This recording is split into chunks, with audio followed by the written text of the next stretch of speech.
Let's get started with basic filtering using Spark Data Frame APIs. Filtering can be done either by using filter or where. These are like synonyms to each other. Each of them takes the condition in the form of SQL style or data frame style. Here is the example for SQL style. You just have to specify the data frame name, then dot filter or where. As part of the filter or where, you can pass the condition as string like this. So in this case, whatever goes to where clause in typical SQL can go here, and it will take care of filtering the data based upon this condition. This is nothing but an example for SQL style. If you want to use data frame style, this is how it will look like. You have to specify the data frame name dot filter. Then you have to give the data frame name. Then you should be able to refer the column in the data frame either using this approach or using this approach. Both of them will work with respect to PySpark. Then you should be able to apply the condition and the value against which you want to compare. This is how you should be able to perform the filtering using data frame style. You can either use filter or where to pass the conditions using either of the approach. Here are the other operations we can perform on top of equal. They are nothing but not equal to, greater than, less than, greater than or equal to, less than or equal to, in, like, between, with, and, is null, is not null, etc. We'll be seeing examples with respect to most of the operations as we proceed further into subsequent topics in this section or module. Let's start the Spark session. The Spark session will be stored using this object called as Spark. Spark is of type Spark session. Once the Spark object is created, we should be able to read the data from this location into the data frame.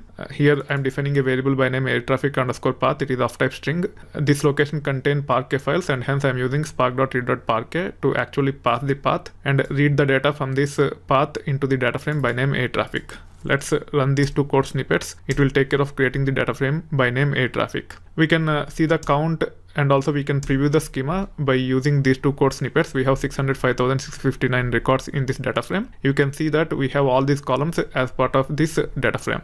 Now let's perform few tasks related to basic filtering of data that is part of data frame. The first task is nothing but get count of cancelled flights. As part of our data frame, there is a field called as cancelled. Let's preview what all values we have as part of the cancelled. It will give an idea about how the comparison should be to get the cancelled flights. Even before getting in there, let's see the data type of the field. It is nothing but integer. Now let's run this to understand what all distinct values we have as part of this field called as cancelled. We have zeros and ones. To make sure that one means cancelled, we can actually perform the count. If the count is way less than our overall count, then cancelled equal to 1 means they are cancelled flights. Now I should be able to run this. The total count is 605,000 plus records, whereas with cancelled equal to 1, we have only 17,293, which means cancelled equal to 1 is correct comparison to get cancelled flight count. This is SQL style of comparison. If you want to use data frame style, you can refer column using data frame like this or like this. Then you should be able to compare against 1 using double equal to like this, and you should be able to get the count of cancelled flights using data frame approach. So this is SQL style approach, this is data frame style approach. Now let's perform another task. It is nothing but get number of flights scheduled for departure from SFO airport. Here we are looking for the number of flights that are scheduled for departure. The actual departed flight count might be different from the number of flights scheduled for departure, because some of the flights might get cancelled, some of the flights might get delayed to the next day. To get the details about the flights which are scheduled for departure from SFO airport for the month of January 2008, we can just use origin, which is part of our data frame. Origin is the field which contains the airport from which the flights are supposed to be departed, and then we can compare with SFO like this. Origin as well as destination have 3-character airport code in them, and hence we should be able to use this approach to filter. Let's run this to get the details about the flights that are scheduled for departure from SFO airport. Here we are only getting count. Let's wait until this is executed, and let's confirm how many flights are scheduled for departure from SFO airport. It is nothing but 11,573. Again, this is SQL style syntax. If you want to use data frame style syntax, this is how you can actually take care of this problem statement.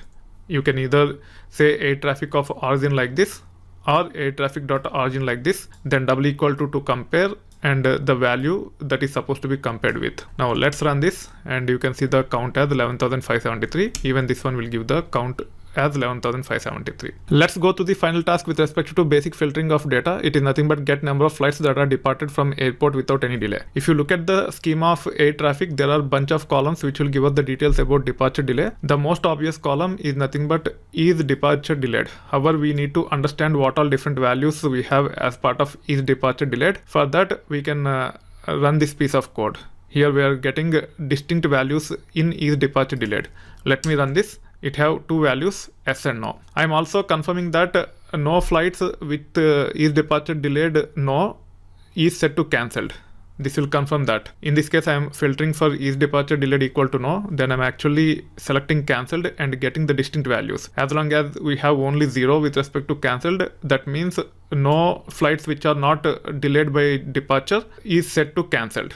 Let's run this to confirm that there is no 1 with respect to cancelled. You can see here we have only 0 with respect to cancelled, where is departure delayed is set to no. That means we can use is departure delayed safely to get the number of flights that are departed from airport without any delay. Let's run this to get the count. We can see that 340,461 flights have flown from the origin without any delay. We have total 650,000 odd flights for the month of 2008 January. Out of them, 340,461 do not have any delay. This is the syntax with SQL style. If you want to use data frame style, either you can use this approach or this approach. Both of these will return the same count. It is nothing but 340,461.